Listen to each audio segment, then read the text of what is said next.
Hi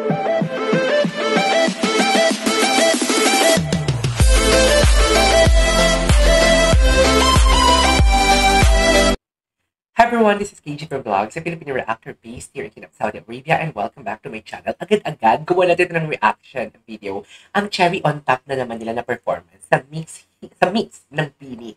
Actually, kakatapos ko lang gawa ng reaction video. Kung napanood niyo, ang salamin-salamin. Parang performance video ang ginawa nila. Parang hindi lang sila nag-perform, kundi performance video talaga. Di ba meron ganon? Like after video, official music video, meron silang official performance video kung saan pinapakita nila yung choreography itself. Kasi sa music video, yung pinapakita nila is the storyline of the said song. Pero dito naman, sa performance video, yung kanilang choreography, musicality ng katawan nila, and then yung kanilang how they change the position and the choreography, sabi ko nga. Pero nagulat ako, hindi ko nga maalala kung nagawa ko ng reaction video ang performance video ng Salamin-Salamin or naglabas ba sila ng performance. For sure naglabas sila, pero hindi ko maalala kung nagawan ko talaga siya ng reaction video. Pero manghang-mangha ako, ang dami kong observation sa performance sila ng Salamin-Salamin. Like parang nagmukhang flower sila, ang musicality ng katawan nila, ang dami palang change formation na hindi ko na malaya na ay, nag-change formation na pala sila. Something like that. So yeah, ito naman, kasi hindi pa nilalabas ang performance video ng kanilang cherry on top, right? Ang nakita ko lang, is yung performance nila sa kanilang mga concerts na hindi naman masyado zoom, hindi masyado na-emphasize yung mga change ng position, yung choreography nila, yung blockings nila, yung musicality ng katawan nila. Kaya dito, makikita natin kasi clear siya. And at the same time, habang wala pa yung performance video, dito muna tayo manood. So, I won't take any longer ang haba ng introduction ko. Gawa na natin to, ang cherry on top na performance ng Bini sa Mix. Kahapon pa ito nire-request. It's just that may sakit lang talaga ako. Kung napapansin niyo, don't mind my bosses. Okay? Nagmukha akong mama. Charis! Okay, go. That was Salamin Salamin! Yes! And for our next song, this is our latest single, and make sure to check it out on all digital streaming platforms. This is Cherry on top. Okay, go. Okay, go. Let's go, let's go. Go. At may ads for today's video. Nagka-ads pa talaga. Pwede ba natin skip? Sorry Okay, go. Cherry on top. Ay.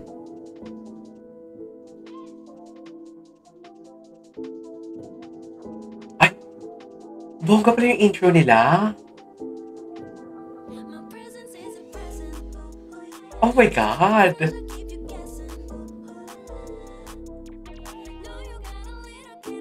Ay, bongga. Ay, wait lang pala. Gusto ko lang i-tackle dito, no? For sure, may manonood talaga dito, no? Di ba binabash yung Bini ngayon dahil sa face mask sila? Binabash yung feeling K-pop sila. Ang nagbabash noon, for sure, kakilala niya lang sa Bini. Dear, nang hindi pa nag-boom na kasing sikat ngayon ang Bini before, may mga nakikita na akong nagpe-face mask na talaga sila. Kaya wag kayong issue. Paano nangyari yun? Na parang very entitled, parang naging entitled sila, nagpe-face mask sila. Ano ba yun, dear? Hindi lang naman ang K-pop ang na-discover sa ay naku, utak Pinoy talaga. Ganun talaga yung mga Pinoy actually. Sa totoo lang. Hindi naman lahat, pero most of them. So yeah, wala. Gusto ko lang i-tackle yun kasi gusto ko talaga gawa ng reaction video yung. Kaso nga lang, tama na. Huwag na natin dagdagan pa. Di ba, huwag na natin dagdagan pa. Kung mag-face mask. Kasi before nag-face mask na sila, kahit hindi pa sila yung sobrang sikat. Ngayon sikat na sila. Tsaka, ano ba? Ang hindi na sikat, nag-face mask din Bakit hindi nyo binabash? Di ba? Mas lalo na yung sikat lalo. Tapos sabi pong feeling K-pop, ano daw? Ang babaw nyo naman. Yun lang yun. Anyways, balik tayo dito. Ang ganda pala ng execution nila dito sa introduction. Diba? Ang bilis ng switching natin, no? Ang ganda pala ng execution nila dito sa first introduction nila. Kasi, hindi ko ito napansin nang gumawa ako ng reaction video sa kanilang cherry on top performance sa mga concerts nila.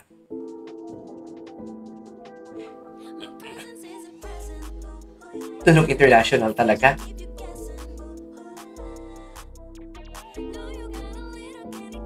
Oh, yes. Iba ang angas ni Colette. Grabe.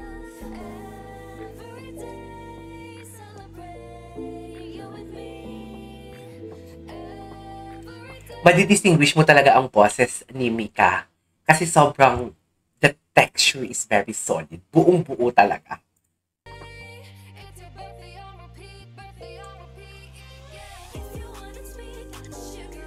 my God, ang ganda-ganda nila. Facial expression are on point. Oh my God, Joanna. Ang ganda ni Joanna. Gago pala siya sila din Lustre. Pati si Colette. Ay, ah.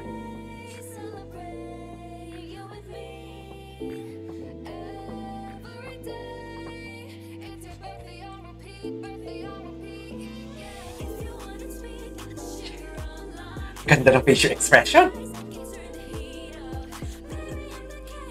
Musicality ng katawan nila. Ganda ng choreo nila. Grabe. Nakita nyo yun? Nanggaling sa likod si Colette. Nanggaling likod sa si Colette. Tapos biglang nasa gitna na siya. Ay, OA naman ng ano natin. Wait.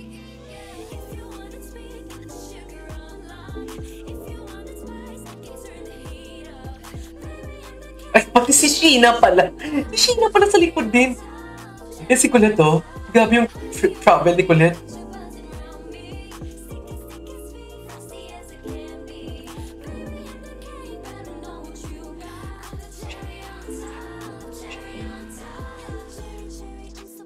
Yeah, sa attitude. Ay, ang ganda. Ang ganda ng choreo nila. Ay, yes, I love the choreo.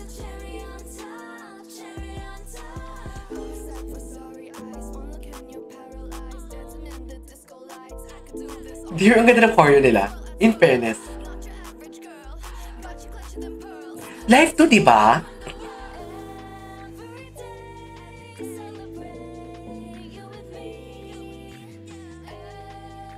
Grabe yung musicality ng katawan nila dyan. Sobra. Yung musicality ng katawan nila dyan, it reminds me of one of the choreo ni Joanna din sa Maharan ng Together with Alamat. Parang ganun. Cherry on life. Ganda ng part ni Joanna. Maloy, go! Arte-arte ni Maloy dyan. Ito, gabi. Okay, for me, lahat naman sila magaling. May disclaimer talaga para hindi mabash, di ba? Lahat sila magaling talaga sa Cherry on Life. What my attention is, the first one is Colette. The second one is Joanna. Na-caught talaga their attention.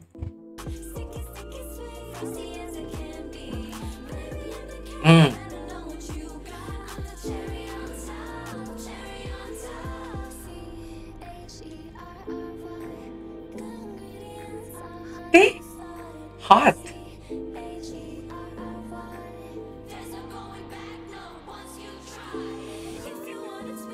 Angas ni Joanna. Uy, may harmonization pala dito. Narinig niyo yun? Ay, hindi ko na napansin ang music video, ah.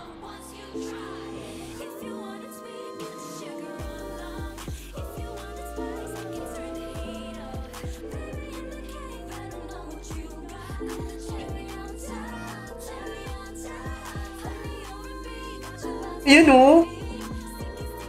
Ay, si Maloy. Si Maloy.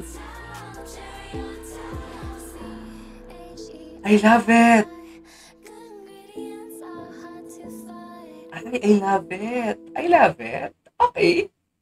Yes. Alright, there you go, guys. That is our for today's video, the Cherry on Top of Beanie in Mix performance. I love it. This is KJ Vlogs, and see you on my next vlog. Bye.